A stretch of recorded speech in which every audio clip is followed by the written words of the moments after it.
actually 1958, Tiny did, because he added on to his restaurant and called it the Bavarian Inn, and then he had really a sort of a folk fest the first year. And it was so successful that the following year he asked his brother to join in with him, which is, of course, Sender's restaurant. And, of course, that was also so successful that they couldn't handle the crowd, so they asked the Chamber the following year, which would be in '61, if they would handle it, and they took it over. And in, I think they had started that year with a parade already. And in '62 was Charlie Kern, and it got so big that the Chamber said that we should start a different organization, so they formed the Civic Events Council.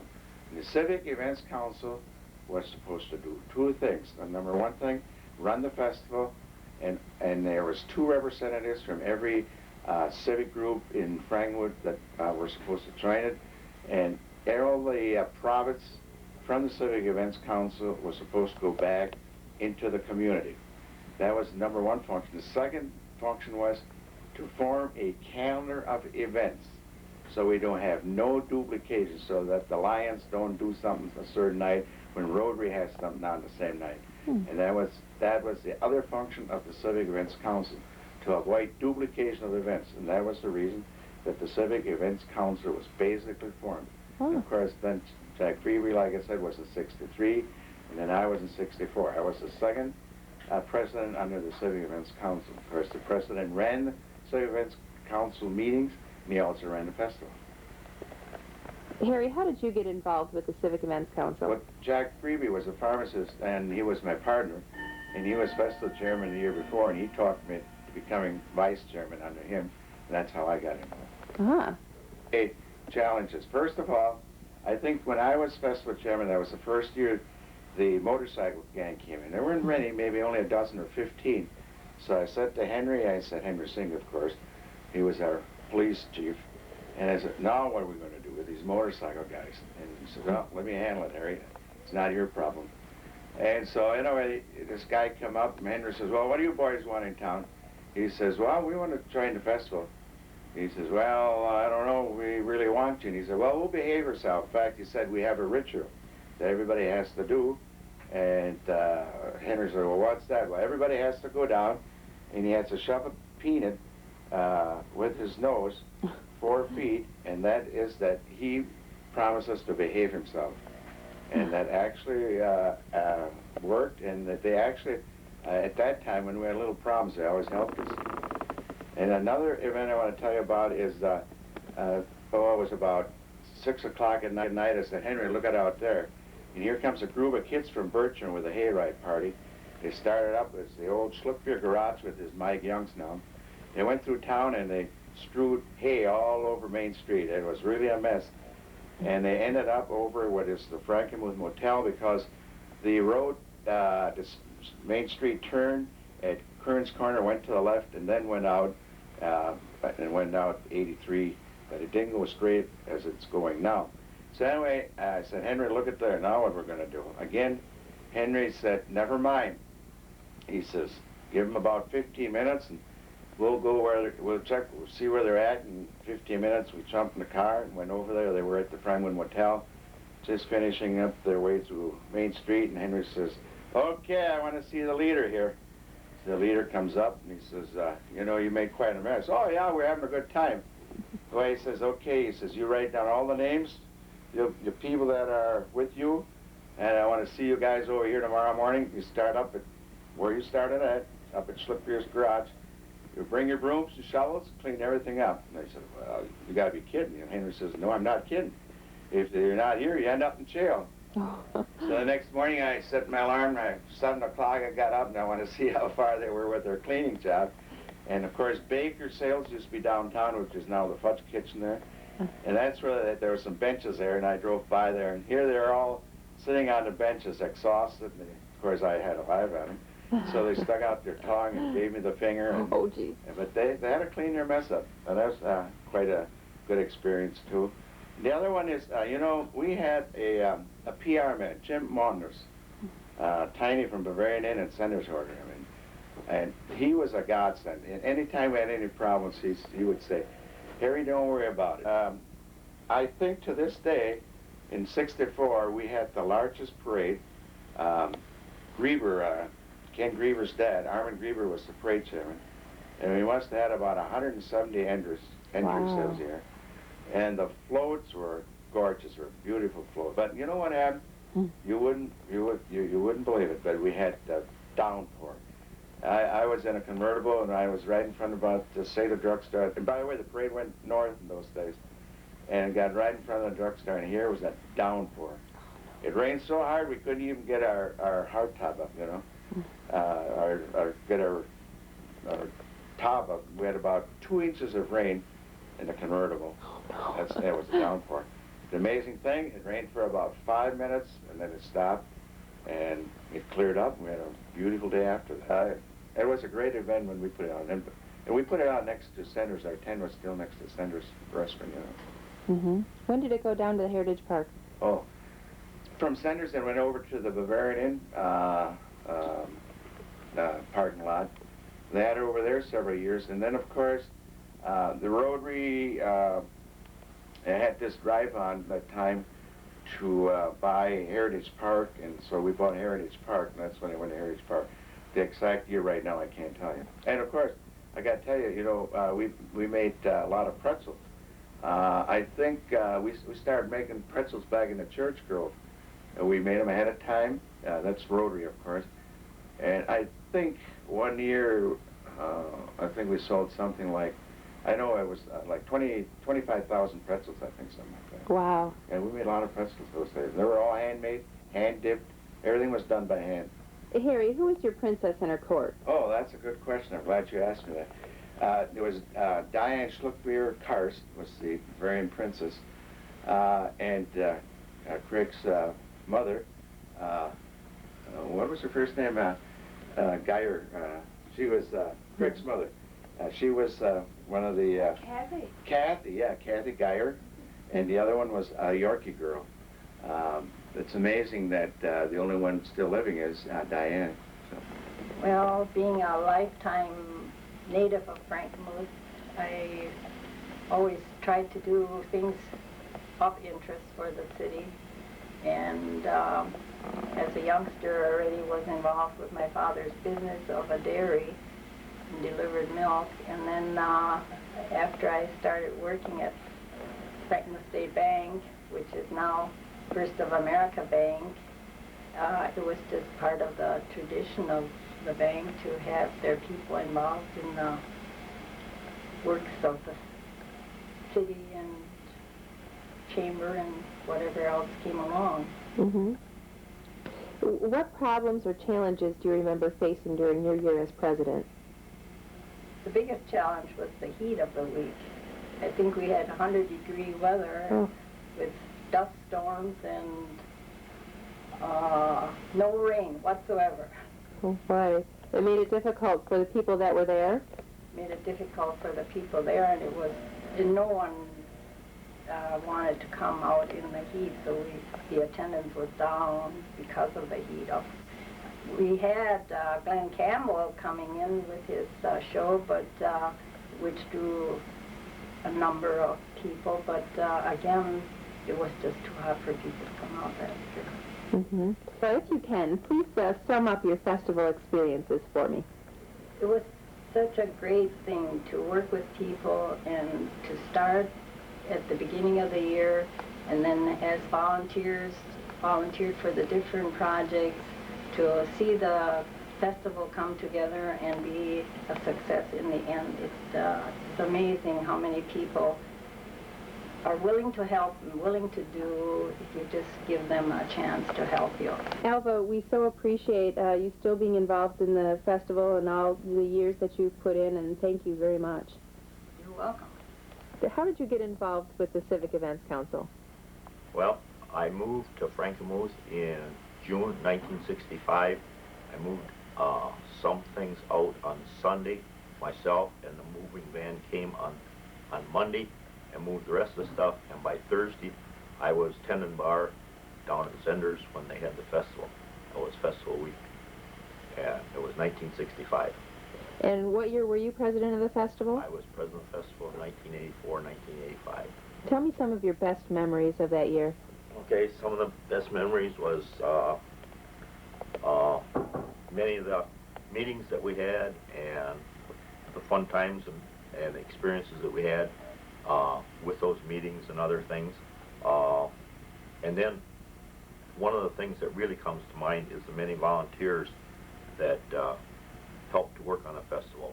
And I think back on it, one of the numbers that comes to mind is that we pass out over 3,000 passes each year for people, and many of those people work many hours for that pass.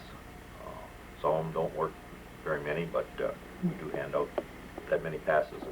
There's many hours of volunteerism that goes into the festival. That's wonderful. What was the weather like your year? The weather on my year was, the first part of the week was very rainy, and the latter part of the week, the Friday and Saturday, it was very rainy again and cold. I remember standing out in the midway and breathing on a Saturday night and seeing my breath. It was very wow. cold. Gosh. We've told us your best memory, being a volunteer. What's your worst memory? Well, the bad weather for the festival was the worst memory that I have right now of that year. Who was the princess and her court when you were president? The princess was, I gotta look here, Lisa King was princess, and on her court was Kamala Baisnicker and Joe Warnick. And Kamala was Harry Baisnicker's daughter, and Harry was president 21 years ahead of me. Oh, okay. And you did quite a bit with the princesses, following them to parades, didn't you? Yes, I did follow them to a couple of the parades that year, and then years prior to that I also did, because I was on the Princess Selection Committee for several years prior to being president. And then prior to that, I was on the Grounds Committee for several years. I had a good time being Grounds chairman, along with John Toth, who was sort of my sidekick, and we put together a lot of things and had a lot of fun doing it. Share some more of your memories with us.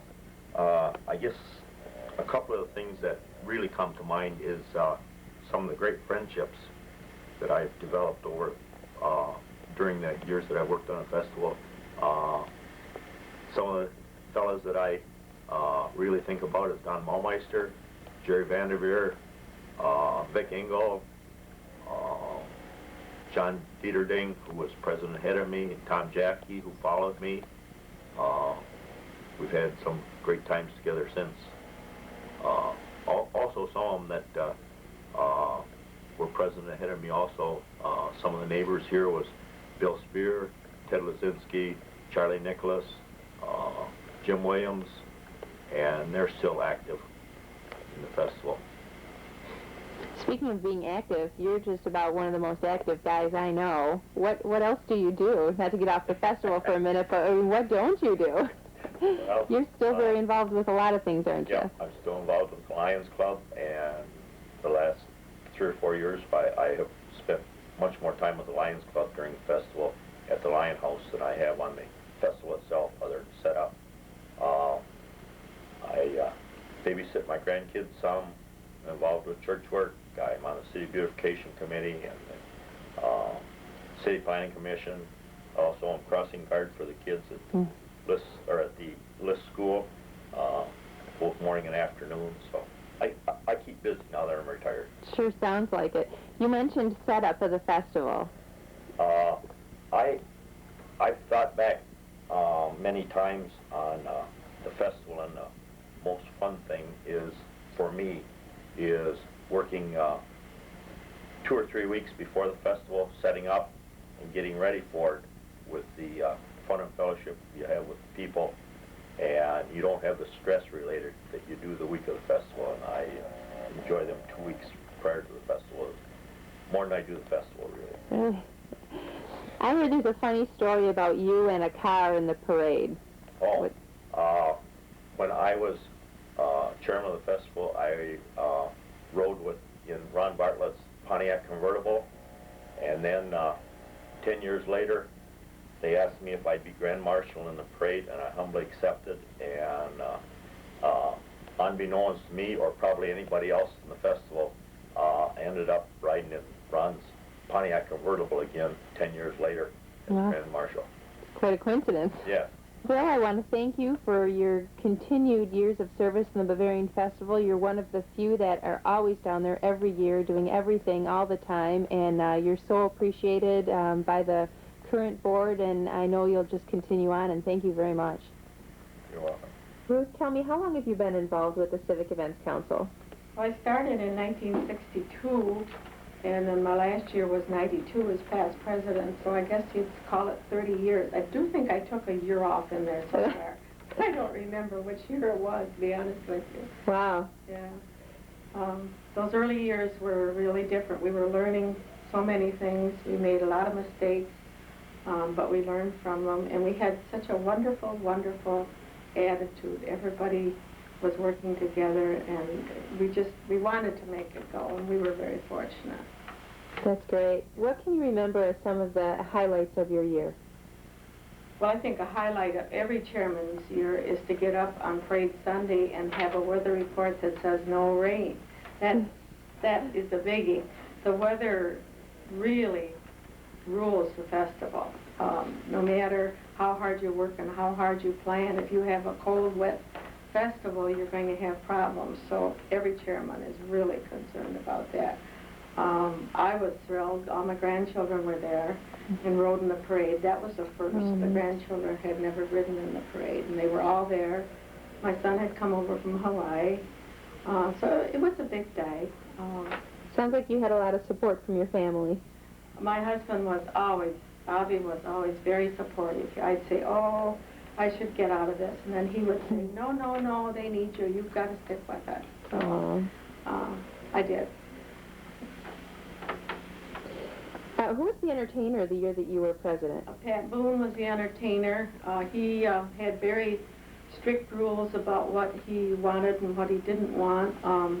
He was not as open and friendly as Roy Clark and some of the others were, but he gave a very nice show. I had the real privilege of cleaning the motorhome for him. Your brush with fame, huh? Yeah, brush with fame was cleaning his motorhome and scouring out the sink and so forth like that. Some local people had donated the home, and it hadn't been used because it had been in storage, so we went through and cleaned it. And so their only stipulation was that he would autograph. I've forgotten where they wanted it somewhere on the trailer, but that was one thing that we did start, and it worked out very nicely that they could have the trailer right there, right by the stage. Oh, nice. Yeah. Ruth, how did you get involved in the Civic Events Council? I think that I'm almost certain that it came because I was on City Beautification, and I came on as a representative from City Beautification. I'm not really sure, but I think that's how come. It's hard, to tell. And I understand you have a real glamorous story to tell about your year. Oh, yes. People say, oh, it must be really be glamorous being the chairman. Well, one afternoon, I've forgotten which afternoon, it was a nice, warm, humid day, good day to sell beer and have big crowds and have a good turnout. And just before the show, the band that came with Pat Boone had their own trailer, and they had partied a little bit the night before, and then to top everything off, their plumbing stopped up. Oh, no. So just as the show is starting to begin, the plumbing starts to overflow. So I'm back there with a hose and trying to clean up the mess and try to be chairman at the same time. Luckily, I was still in jeans because I hadn't gone home to change. Because when you're chairman, you start down there quite often about 6:30 in the morning. You go down and the scouts are down there and cleaning it up, and you want to check that the park is still there, and your day runs usually until about 1:30 in the morning, but it's worth it. What other memories do you have to share with us about festival? Well, the one thing we did get in our year that I didn't mention is the festival. Now, I say the festival, I mean not the board, I mean everybody, the volunteers and everybody. We did receive the J.C. Penney Golden Rule, and there was a monetary award with that, too, that was given to us. It wasn't a large one, but it was the honor that was due the volunteer people. Other memories, I think the big memories that come through is the dedication of the leaders, the people who are leading it, and then the thousands of volunteers. The volunteers, if we didn't have the volunteers, we could not have a festival. But because of that, I think new people that come into town have an opportunity to come down and work, get to know people. I know many new people that became very active in the festival. I think to me, that's one of the prime goals of the festival, is to provide a vehicle that the whole community can work together, because we all love Frankenmuth and we want it to be a success, and this gives us a chance. We're all down there working for one goal, and that to me is important. I hope that the future leaders feel the same way, and I'm sure they do. The friendships you form are invaluable. I think that's about all I have to say. So Jerry Vanderveer, tell me, how did you get involved with the Civic Events Council? Okay, I was involved with the Lions Club and happened to be a chairman, or started out as assistant chairman and then got to be the chairman for them. Then I was approached by about 3 guys with the name of George Andrews, Ted Lozinski, and I think principal at the time, Ron Hillner. They twisted my arm to run for directorship, so I did, and I was elected.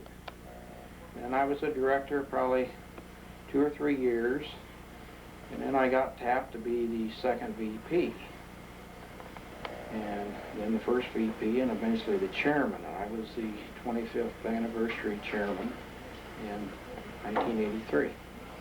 And in 1983, what did you use? Did you have beer pitchers, or?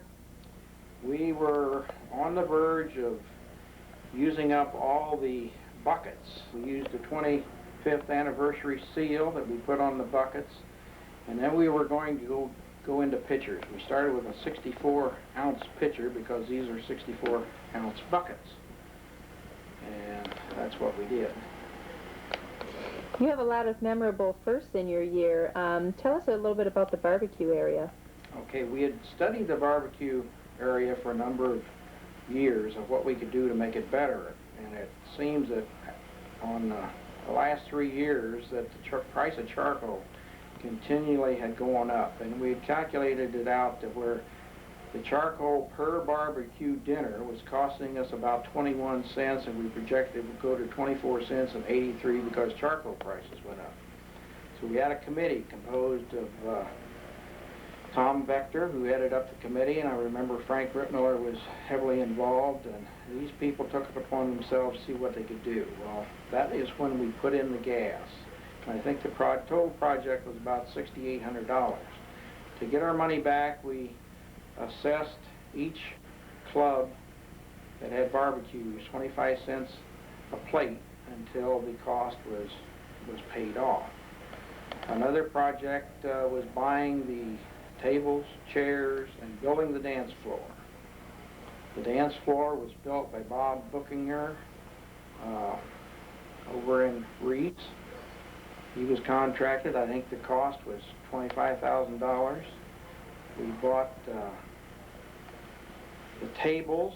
They were made by Jerry Maurer, who was involved in CEC at the time, and the building, his building business was a little slow pace, so he wanted to build the tables. We had him build 450 tables. I think it was came out to about $65 a table. We didn't get to use them in June, but the Summer Polka Fest got to use them at their August event. Then we bought chairs. We bought 4,500 chairs, and the reason you see the CEC and the Summer Polka Fest stenciled on the chair was we agreed to share these and both pay to get the cost under control. These chairs cost about $7 a piece, if I remember right. And those were the big projects that we took on my year. Jerry, what problems or challenges did you face during your reign as president? Probably the biggest challenge we had was we tried to fence in the Summer Garden and the Big Tent area as one admission area. We tried to served barbecues both in the fenced-in area and the outside area where we didn't charge, and we had to put a fence. So I remember right down the walk that leads to the barbecue pit, one side was the summer garden area, the other side was the open area. We had not made arrangements to serve beer on the outside, and after about 2 or 3 days, we met as an emergency board meeting and decided that we had to do something. So we fenced in the area where you could get a barbecue, and then we could serve beer in that area also. That was one of the big challenges. I remember, I don't know what night it was, that the restrooms backed up. So we called Jack Sluckbeer, who was working for the city at the time, and he came down and we took the lid off of wherever the pump was. And the float on the pump somehow was not working, or the chain came off, and I remember it took a paper clip to fix, and we were back in business. But we were real concerned that we had big problems. And that was it, just a paper clip. Paper clip. I understand Miss America came to your festival. Yes, we had Miss America, and we got right down to the time the parade should start, and Miss America wasn't there. And Mike Pozeski was delegated by Dick Kraft to go get Miss America in, I think it was Battle Creek. And on his way back, he was stopped by a state policeman for speeding.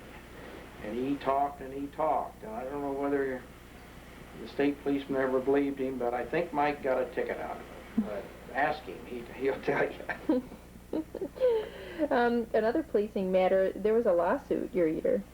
Yes, we had a lawsuit. We had somebody working for one of the barbecue people, and he was behind the building doing sort of relieving himself, and somebody threw some hot water underneath the tree, and it splashed on him. Well, he sued for his doctor bill, the way I understand it. I don't know what ever happened, but we probably paid it and got out of that lawsuit. So, but other than that, we had a nice festival.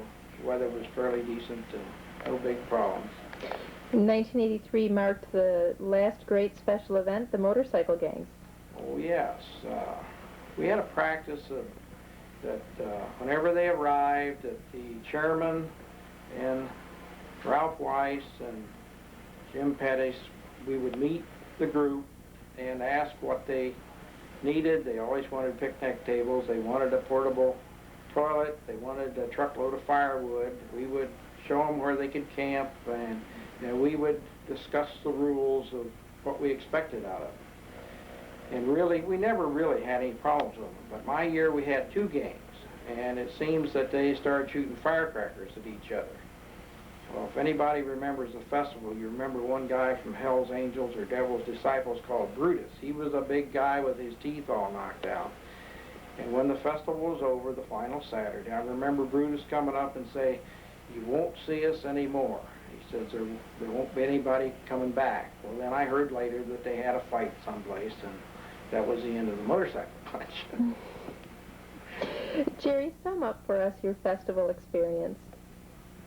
Well, I think it was a great management and type experience of how to work with people, how to motivate people, because we did not have any executive secretaries. We had to do it on our own and use our own people at work. And before you accepted the job of chairman, you got permission from your employer that you could do it. And I took it as a great learning experience as how to work with people. Any advice you'd like to pass on to those who might consider getting involved in the civic events? I think anybody that wants to have a challenge should get involved. It's not that difficult. It's a well-organized group. It's fun, and that's the reason you get involved, because you have fun. And I would recommend it for anybody that likes to work with people. Well, Jerry, thank you for all your years of service. We appreciate you. Thank you. Jim Williams, how did you get involved in the Civic Events Council? I got involved with Civic Events Council probably as a result of being involved